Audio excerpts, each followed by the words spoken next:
All right. Well, hello. Welcome to Hand of the Seeker. I'm Jim. This is Paul.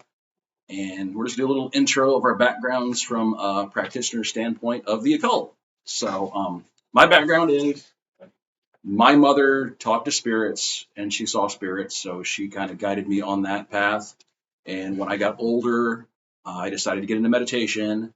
And then when I got good enough meditation, I could transverse the realms of existence and I started seeing beings and spirits.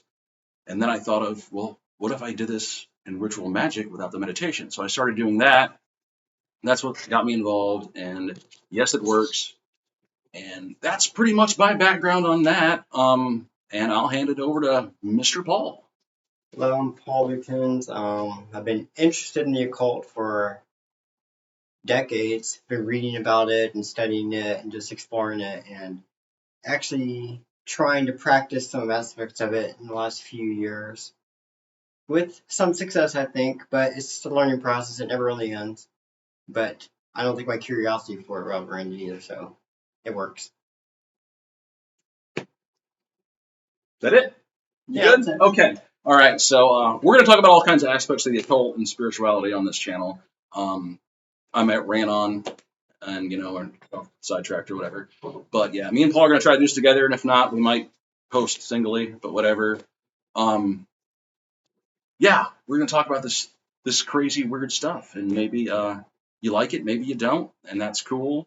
But I just want to say I'm not going to denounce any occult activity on here because what you do is what you do, and the whole practice of magic is totally individual. You make it your own, so you do what you do, I do what I do, Paul does what he does, and we're just going to chat about it and learn from each other because we're all still seekers, you know what I'm saying? Maybe we can explore what magic is, since it is different for everybody. It really can be different. It could be, I don't know, I could even say going to church and, doing the Eucharist and all that is a magic ritual in a way because it has effects and it makes you feel a certain way and it has certain impacts on your life.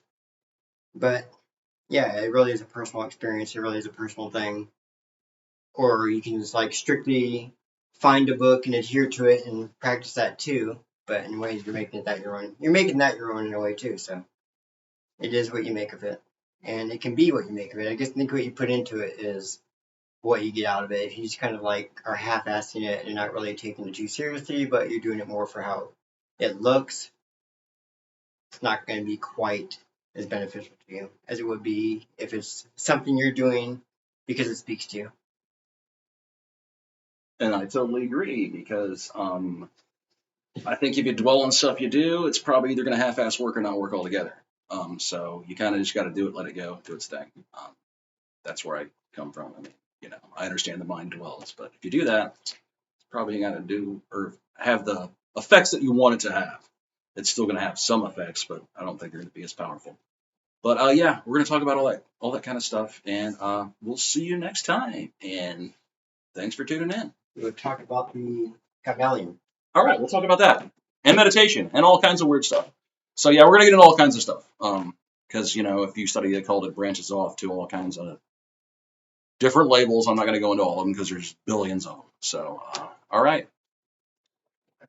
Have a good time and do what you do, and we'll talk to you next time.